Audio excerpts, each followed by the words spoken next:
Canem, written and read by Toby Bennett, with special thanks to Noreen Dorman for editing and the contributors at freesound.org, in particular Joshua Empire, who produced the end theme.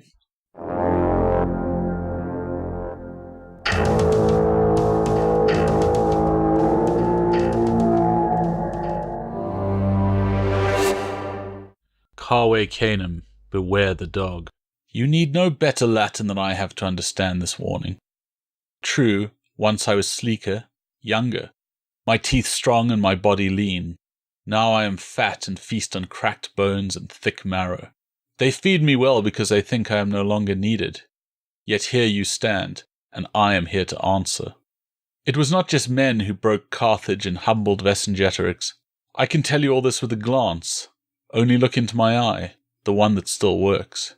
You will know the weight of the multitudes who stand with me. Their bones are dust, long lost on winds that can but sigh their name, yet they are here, for we have all followed eagles. You may think I know little of men's words, of emperors and legions, or great deeds that stretch back beyond my short years. You would be right, thief. These things are of no matter. It is the fire behind them I know. The howling darkness that waits just beyond the edge of a sword is a song I have known all my life, as familiar as rage and hunger and love. I think until now you had not truly seen me. Look again. I am no old dog, whatever they say. Know that you stand before Ferox, the savage, the biter. Not all great souls walk upon two legs, and though these teeth be chipped, I'll bite as I was taught. Do you wonder why I do not bark, thief? They trained me to be silent. I'll not wail, nor wake the house, not until the last. We are two shadows met in the night, and your throat is mine. Chapter 1. Birth. I came into the world blind as any man would understand it, but from the start my nose brought me tales. The first story my senses ever told led to the comfort of my mother's side, the rich promise of warm milk. Beyond her flanks lay a world I had yet to see. I smelled the dung of horses and heard the clucking of chickens, all meaningless then, but even in the darkness something drew me to the smell of men. Pack calls to pack, but in that moment I had no strength to answer. My mother's heaving breaths and the gentle hand lifting me to a teat were all I could understand. I learned to love that hand as much as my mother's guiding jaws. I could not have known until I opened my eyes that there was any difference between the two. The dog boy smelled of his charges, and he knew his job well. Within weeks the training began, small things at first, when and where to shit, sitting and staying still, and coming to a name. I don't remember what name the dog boy gave me, some simple word that he could call at need. I never paid it much mind.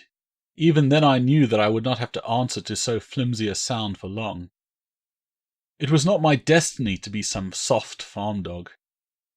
The boy was slow to understand. During the first weeks in the barn he clicked his tongue and called me many times. Sometimes I would go to him, but more often I ignored him. Once my eyes had opened and my legs strengthened, there was too much to see, and even as I loved him I couldn't give myself to him. Sense assaulted me from all directions, and it was all my mother could do to keep me close. There was no commanding me in those days, for I sensed all the wonder of the world around me, and none of her consequences. It was not that I didn't understand what they wanted, rather that I would not be so easily cajoled. As the weeks passed, I shied from the boy. He knew my delinquency for what it was, and as time wore on he became angry. His frustration served neither of us. When he was at his worst, he would grab me by the ruff or swat me on the nose when I was slow to respond to him. Both actions left me even more reluctant. Love is not something you can beat from a true spirit, but love and fear do not make a good combination. The dog boy never broke my will, and all that left was confusion. I was failing the pack, but never quite knew what to do to avoid his anger. I suppose the boy wanted more of me because I grew fastest of all my litter, and he had hopes for my size. There is no doubt that I would have guarded the farm had I lived up to my promise. Other pups grew and they were sent away to other farms, until only I and my sister were left. They kept me for my growing strength and because they believed I would learn obedience. Any hopes they might have had for me were dashed the day I escaped the barn. No one imagined that a mere pup would be able to range so far, let alone get in with the chickens. It is a dim memory for all it would change my life. I was still gangly and would yet have to grow into my skin, but there was no mistaking the promise of oversized paws. My fur was smeared with mud from digging. Dryer dust had joined the mud, matting my coat as I made my journey around the farmyard. I'd spent a while snuffling around the stables, but had been too wary to enter the building. The smell of horses was sharp, and the sound of their great hooves evoked equal measures of fear and curiosity. Lacking the courage to enter the gloomy portal at the front of the stables, I made do with sniffing around the side of the building. I had my head right up against the boards in a bid to determine what sort of titans might have been shackled in the darkness beyond, when one of the stallions, no doubt aware of my interest, decided to stamp. The sound of a heavy hoof near my head caused an explosion of panic, and sent me barreling out into the long grass of the field next to the stables. Before I could regain any control of myself, the tall stalks closed over me. It was another new sensation. Not the darkness I had feared between the four walls of the stable, but the cool cloak of whispering shade. For a while I was nothing more than a silent ripple in the sea of greenery, moving against the breeze that washed over the undulating stalks. It was warm there, even though the sun couldn't touch me. I slunk through the humid gloom, keeping my nose close to the ground. The rich, warm air trapped scents and allowed me to navigate the narrow avenues between the swaying blades of grass. Some part of my mind told me I was headed for the thick stand of trees at the other end of the field. I'd only ever seen those trees from a distance, and I felt I was taking a risk to even approach them. It would be all right, though, because the trail I followed belonged to the dog boy. The dog boy wouldn't go anywhere dangerous. The scent became fresher as I went, and in the shadows of the first trees a new fragrance mingled with the familiar leather and sweat of the dog boy. There was no mistaking the farmer's daughter. She was softer than the others and even sometimes spared me scraps or rubbed my belly. I hesitated on the edge of the dark forest. The sun was high now and the wet grass behind me almost steamed with the heat. I heard the two people I'd followed just ahead of me. Their breath came hard and quick, though they were not running further into the woods. The farmer's daughter made muffled noises, and the boy matched them with grunts of his own. At first I thought the boy was angry or had hurt himself, but it was not quite the same as when he shouted, and I sensed excitement behind the boy's fervour. I wanted to know what brought such a reaction, so I took my first step into the woods. But at that moment the boy cried out, and the old fear overtook me. I scampered off, unsure if I'd been seen, but determined not to be returned to the barn until I was ready. I plunged back into the grass, operating on my growing suspicion that I shouldn't be so far from the kennels. My senses were already oversaturated, and fear mounted as I dashed away from the trees. Anxiety built within me. My adventure had been a terrible mistake. I had to find my mother in the shelter of her flanks before it was too late. I was back at the wooden fence before I knew it. The journey that had seemed to take ages when I was exploring took only a minute or so in a panic. A lank-haired youth leaned against a pile of timber next to his forgotten scythe and chatted with an older man. Their talk was of coming seasons and the harvest. I resisted the urge to approach them. A part of me hoped they might pet me, but even then I knew enough to stay hidden from farm workers. They only ever shouted and cursed at me. As soon as I was close to the farm buildings again, the fear that had driven me from the field dissipated. Like the sun peeking from behind an errant cloud, my curiosity returned. As it did, I caught a movement out of the corner of my eye. There was no time to register what might have caused the shift in the shadows. I pounced. In that instant I was every inch the hunter, my loose skin bunching about me as I came on. I imagine I would have earned a laugh if there had been anyone to watch me. My ungainly paws lashed at the spot where the grasshopper had been but seconds before. I looked around stupidly, embarrassed at my failure. Had anyone seen me? Concern about the field hands or anyone else who might be watching evaporated as the grasshopper leapt again. I let out a yelp and chased the bounding insect into the yard. More filth clung to me as I dashed through puddles and fell over my own willful limbs trying to corner this elusive prey. The grasshopper was simply too fast though, and quick as a flash of Venus's girdle I fetched up against the fence surrounding the chicken coop. I shook myself, regained my feet, then cocked an ear at the nearby clucking. I edged closer to the entrance to the coop. My senses strained, and I could detect... I wasn't sure what. A strand of drool slipped down one of my jowls. I was hungry after all the excitement. The dog boy wouldn't bring food for hours, and that didn't suit me at all. I slunk closer to the hen house. With a surge, I thrust myself past a loose board in the outer fence to find myself eye to eye with a large rooster. The bird gave a squawk of alarm and ran. It was all the urging my instincts needed. I bounded after the bird, my skin rippling and tongue lolling with excitement. The screams of the birds rose high around me. My first and most joyous battle had begun. I was on the rooster in 2 strides and baying happily at my victory. The bird made the mistake of trying to flap away. Rage mixed with hunger. What right did this weakling have to try and escape me? The bird went up and my jaws caught its neck, more by luck than any real intent. There was a snap and a spasm rippled through the rooster. I worried the body a few times, and when there was no response, I came to the conclusion that part of me had been whispering all along. This was meat. I was already laying open the bird's back to get to the tasty parts beneath when the screaming begun. I spat out a mouthful of blood and feathers just in time to receive a hard kick to the ribs. One of the farm women was standing over me, her face flushed with rage. She aimed another kick, but I was too quick. I ran, barging through the fence and breaking 2 of the boards. I scrabbled through the mud, desperate for the safety of the barn and the protection of my mother's flanks. I was growing too large to hide behind my mother, but my head was thrust beneath her when they found me. I didn't understand exactly what I had done, but my instincts filled me with a terrible dread, and I shivered at the sound of the approaching footsteps as I would distant thunder. "Future, the little bastard's a coward too!" The farmer railed at the sight of me hiding behind my mother. I didn't know how to respond to the rage I heard in his cry, so I immediately dropped my tail and rolled onto my back, as was proper in the face of such anger. The farmer was having none of it.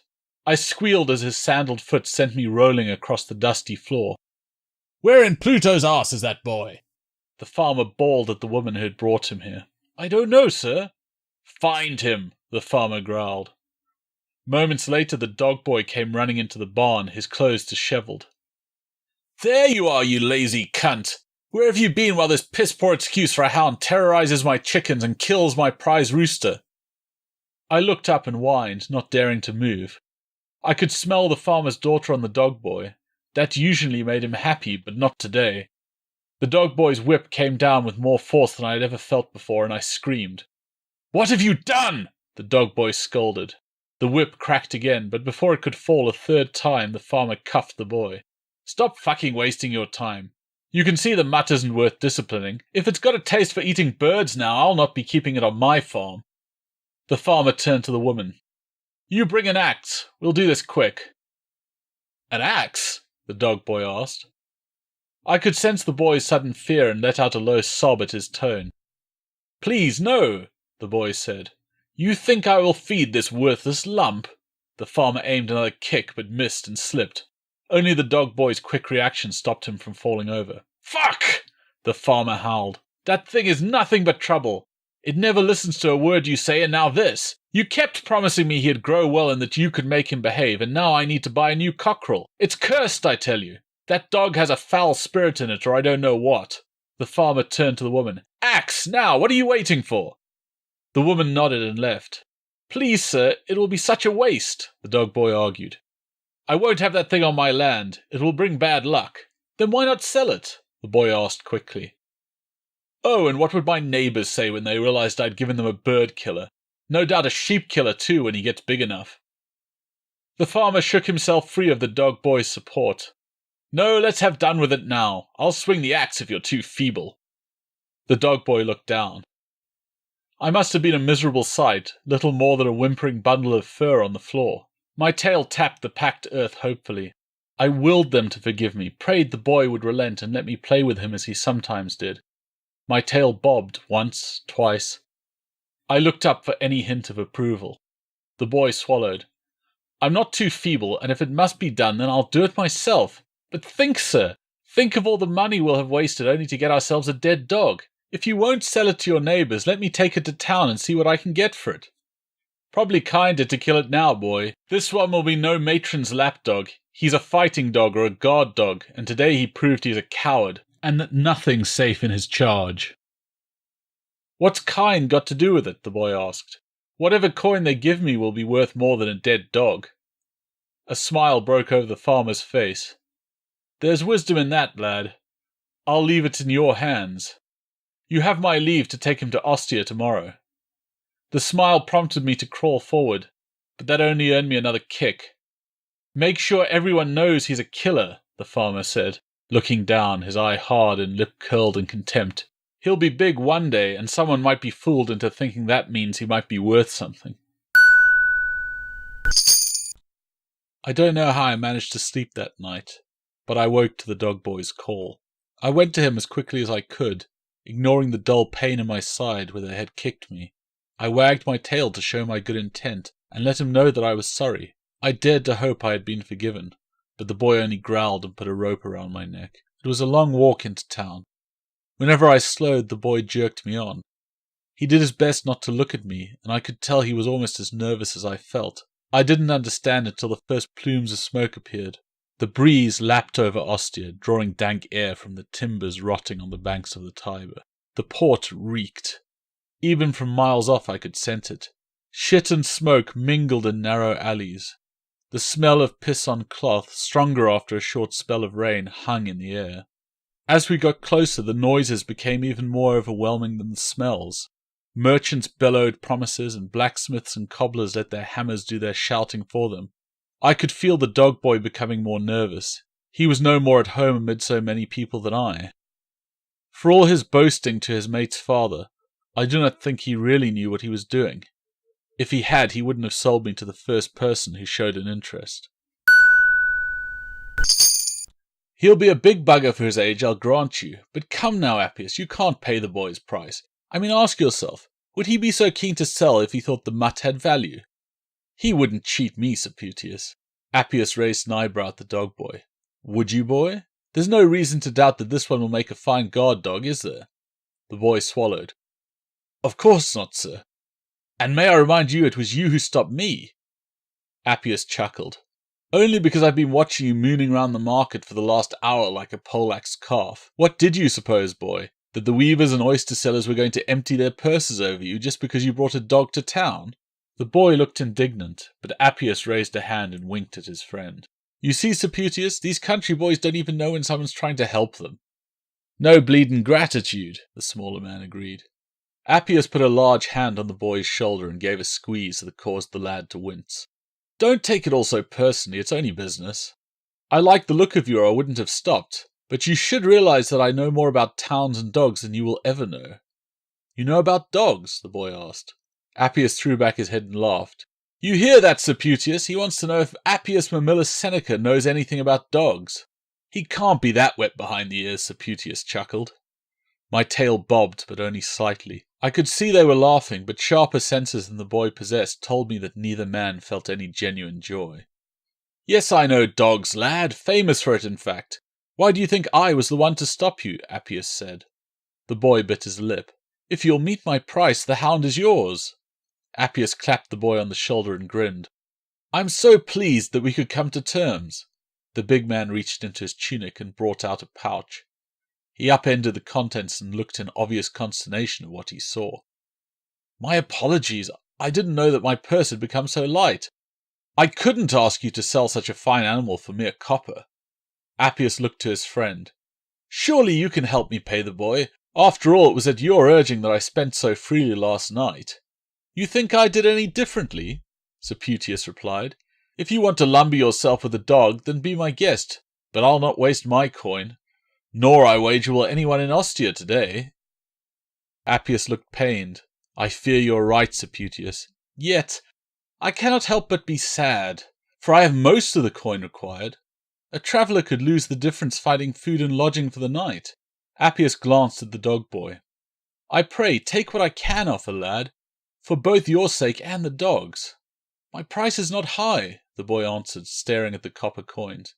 Surely you can meet it? There was a whine in the boy's voice, and Appius's eyes flashed, though his smile never shifted. Nay, boy, you do not ask a lot, and were I in funds I would pay it gladly. But how many people have offered you even so much? And who can claim to know dogs like Appius? He reached down and tussled my ears too roughly. I wish I could offer more, and if you would but wait a day or two, I would gladly— I have to return to my master tonight, the boy said. A true pity, then, for I have no more coin, and you have little time to find a better offer. Appius gave me one more rub, then made as if to leave. I wish you all the— I'll take it, the boy blurted, snatching at the purse. No need for such frenzy, lad. Appius smiled and took the rope leash from the dog boy's hand. We've made a deal that we both favour. You can go back to your master and tell him that you've done what he asked, and I have a fine new hound. Appius tugged hard on the rope, jerking me over to stand beside him. None of that now. Appius growled at my yelp of protest. I thought you said you knew how to treat dogs, the boy said. And what makes you think I don't? Appius replied. It's just that you don't need to. Don't go telling a man how to treat his property, you little pile of puke, Sir Putius snarled and cuffed the boy. You'll keep walking if you know what's good for you. The boy didn't bother with further exchange. I smelt the tang of his fear even before he registered it himself. He fled the market, one hand on his stinging head and the other on his light purse. Appius watched him go. A lot to learn, that one. This dog's got more common sense. I still don't know why you bought it. We've enough dogs as it is, Sir Putius said. Appius looked down at me and showed his teeth again. The boy was right when he said this one would grow.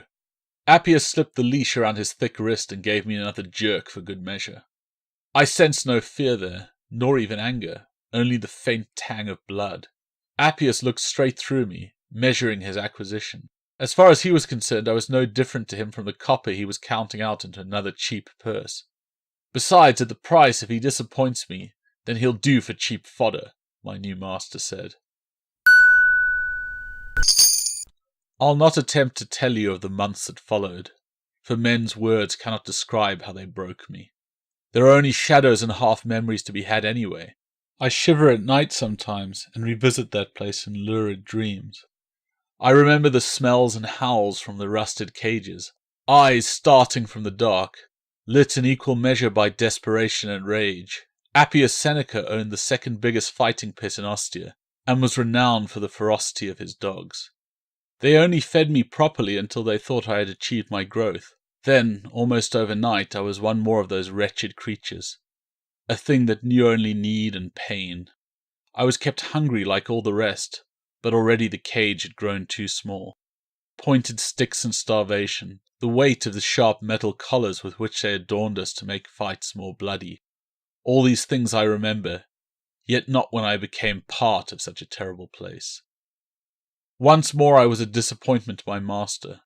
I grew well enough, but rather than the expected rage, the sticks and goads only produced the same quivering fear that I had known when the dog boy stood over me with his whip.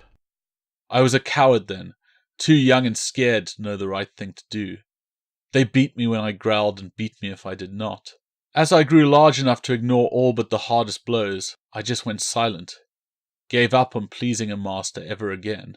I was useless to Appius Seneca, and it was the thing that saved me.